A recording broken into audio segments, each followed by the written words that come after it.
Hello YouTube, Real Shooting here, and in today's video we will be doing an unboxing on the Smith & Wesson M&P 2.0, and this is actually the 3.6 inch barrel length. They make the 3.6 and the 4.0 when you're looking at the compact models. Of course, there's also the full-size models where you have the 5-inch barrel. But anyways, this one here is the 3.6 inch barrel. Let's get started with the unboxing. I will show you guys what's inside the box. And then I'll talk a little bit about my first impressions on the firearm. And I will give it a spoiler alert. I have already shot this firearm, so I've already opened the box. But you guys will see everything that comes with the gun. Now, when you first get the gun, the firearm is inside a little blue bag. That's what Smith & Wesson uses on all their firearms. And it's heavily oiled. I've already cleaned the gun. I took it apart. I took it out to the range one time. We'll talk about that here in a little bit. But now, just to show you guys right in the beginning, the firearm is unloaded and cleared. I put the little flag there that comes in the box. Just to show you guys. You do get a 15-round magazine, and you actually get 2 in the box. So I will show the other one. Pretty nice. You know, aluminum magazines, they're pretty heavy-duty looking. You do have plastics on the bottom. And these feed lips are, of course, also the steel, aluminum or steel. Pretty nice. Little polymer follower. I've never seen any bad reviews on the magazine, so they do feed pretty well. Here's the other magazine.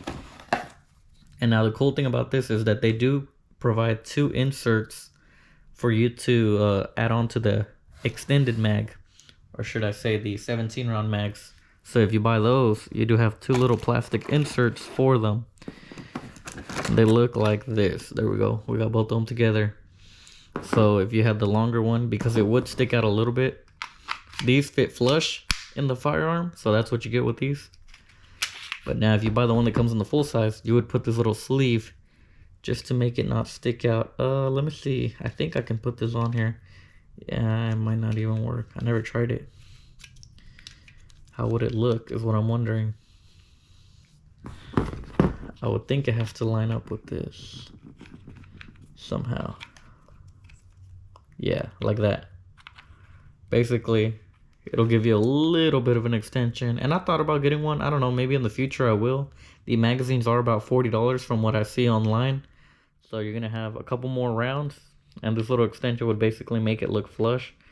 You do get a little more grip, it looks like. Of course, the 3 fingers is all you need on this grip, so I do have smaller hands. My 3 fingers are fine just with the flush magazines. So I don't think I really need the extension, and I feel like 15 rounds is pretty good for the range. You do have 3 standard white dot sights. This is adjustable right here. That just looks like for, I want to say, windage. And then this one is a fixed front sight. Standard white dot sights. They're pretty good. They're not bad. Of course, people want fiber optics, but that depends on your situation. Some people don't like them because they are fragile.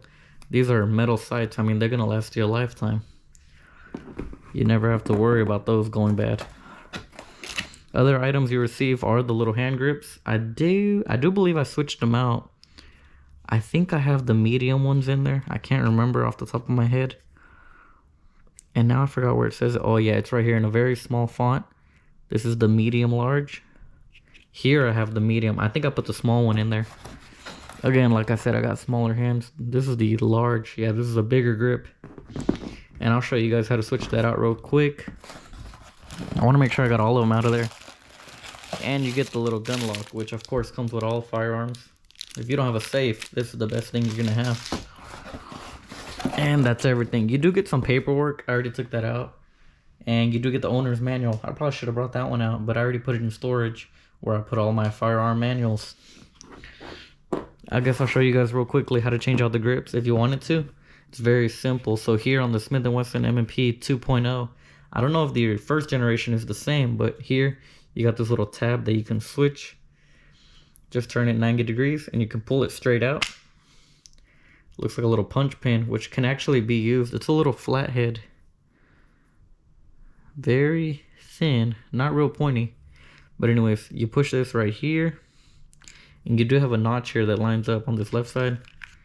You can push it in here. And look, the grip's already sliding out. What size is this? Also, see, I had the small one in. And just for looks, I'll show you guys the medium large. You can see it has a little bit more for the back part here when compared to the small. You can slide that on. This definitely makes the grip, you know, longer from the front to the back, depending on the size of your hand. I'm not even fitting it in there correctly. You have to slide it upward into there. There you go. And then clip this in, line up your notch, and turn it 180. I didn't even do it right. Line up the notch, push it in, turn it 180. It's locked in. And the grip's a little bit bigger. Now, I'm not going to show I don't think I'll show the disassembly, but it is very simple. I guess I could show it. Why not? So we'll take out the little flag. Again, the firearm is empty. There are no rounds in the chamber. We got this little orange tab in there. There's no magazines. Take these apart is very simple. It's the switch here. So pull the slide back, pull this down, and then the next step is to either fire the gun. Oh yeah, I did forget to mention, here is the safety. Down to fire, up for safe. We know we're empty, so we can fire it. It's completely fine. If you don't want to though, there is a little lever here that you can flip down. And the cool thing is, because of this tool here, you can actually use this to flip it down if you wanted to. Instead of firing the gun, there's a little lever here. You'll see it. It's hard to show on camera, but it's right here. There, I flipped it down, so we should be ready to pull off the slide now. So you just slide this down and pull forward. Very easy. There's your whole lower assembly. And then here, of course, like most standard, I believe most firearms are like this. You got your recoil spring. This is a captured recoil spring, steel. Some people don't like the plastics ones. Steel is good. Has a little bit more weight to it. There's the 3.6-inch barrel. I don't know all the details, all the specs. You can find it all online. Very nice, very clean, very heavy duty, very nice slide. You can really tell whenever you're holding these in your hands. This is quality, you guys. The Smith & Wesson M&P 2.0. I really like the finish on these. They're very heavy duty. You don't have to worry about corrosion. I mean, just keep your gun oiled. As you can see, I have these pretty oiled, where the slide rides on the top of the rails. And then to put it back together, just reverse the process. Slide in your barrel. Slide in the, what do I call it? Recoil spring. Yellow end forward. Just get it centered right here. Take your whole slide assembly. Line up your notches here to the slide plates here. There you go. Pull it all the way back. Flip your slide stop up. Flip this one back to the regular position. And you can slide that back forward. Again, up is safe, so it will not fire. This does not have a magazine disconnect, so it will fire without a magazine. Put it down. Safe direction. Oh, it's not firing. Now let's try again. Oh, maybe it does have magazine disconnect. Or it's probably because of that lever inside. There it goes, it fired. Let me see, I just want to double check. I believe you can fire. There it goes. Yeah, it was the lever inside, so the magazine will actually move that lever back to where it's supposed to be. Now, we'll show you guys, I guess I can show you the other side. I feel like I'm not showing everything. The stippling on this is very nice. Again, like I said, safety switch. It is ambidextrous, so you have it on both sides. The slide stop, ambidextrous as well. It's on both sides. The mag release, I believe you can flip them. I'm not 100% sure on that. You guys will have to look into deeper for that. There's the trigger. It is one of those that's curved and hinged. Some people don't like that. We do have a small rail here for little flashlights or a laser. And I feel like that's pretty much it, you guys. Hopefully I'm not missing anything. Now I'm going to show you guys the trigger pull real quick. You see that? Slide hold open on the last round. that functions properly.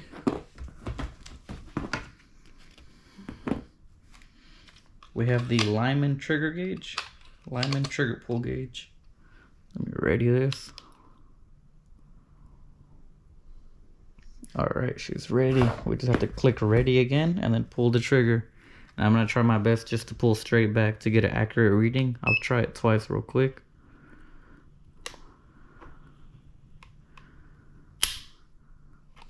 £4 pounds, 7 ounces. I feel like that's normally what I get about. It's about a 4-pound trigger. Let's try this again.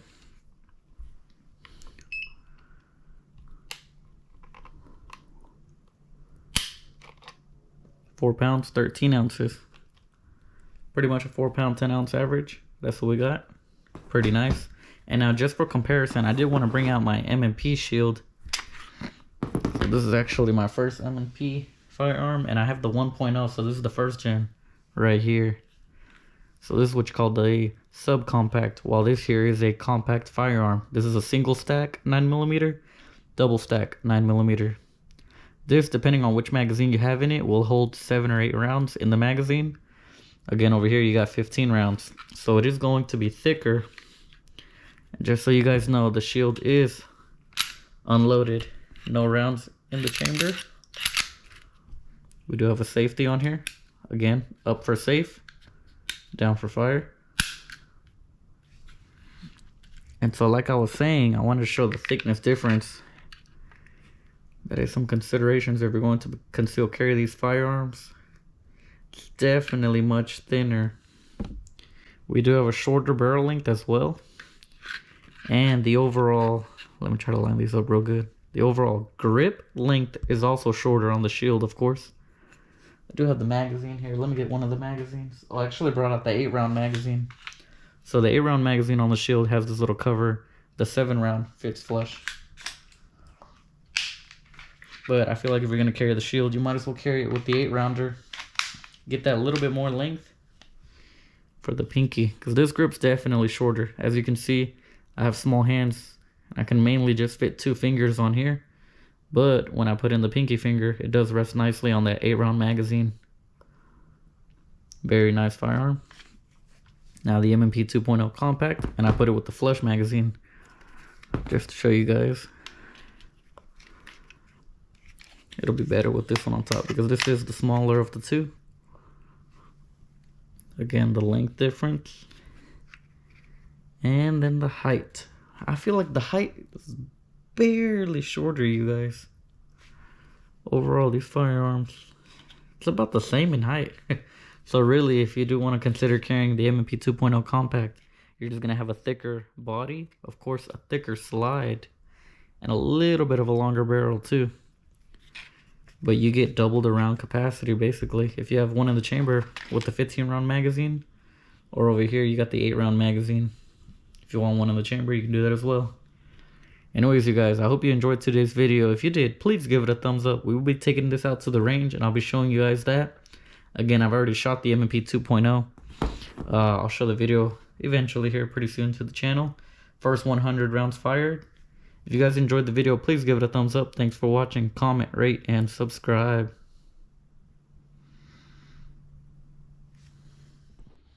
One more thing I'm going to go ahead and show just for comparison's sakes. We know we got about 4 pounds 10 ounce trigger on the M&P 2.0. Now let's see what the shield gives us. And again, I'll do 2 trigger pulls. Let's ready our Lyman trigger gauge. Point the firearm in a safe direction. Make sure safety's off. We're ready. 5 pounds 6 ounces. I had a feeling it was a heavier trigger. Some people do say that the M&P 2.0 has a much better trigger than the first generation. It's hard for me to tell. I need more trigger time on the new firearm, but so far I do really like it. It is much easier to shoot than the shield because the shield is very snappy. 5 pounds 13.6 ounces. An average of 5 pounds 9.8 ounces. So it's about a pound bigger than the M&P 2.0. Let's just get one of these real quick, because we're getting about 510 on the shield. We get about in the 4-pound range for the M&P 2.0 compact. Pretty nice. Hope you guys enjoyed.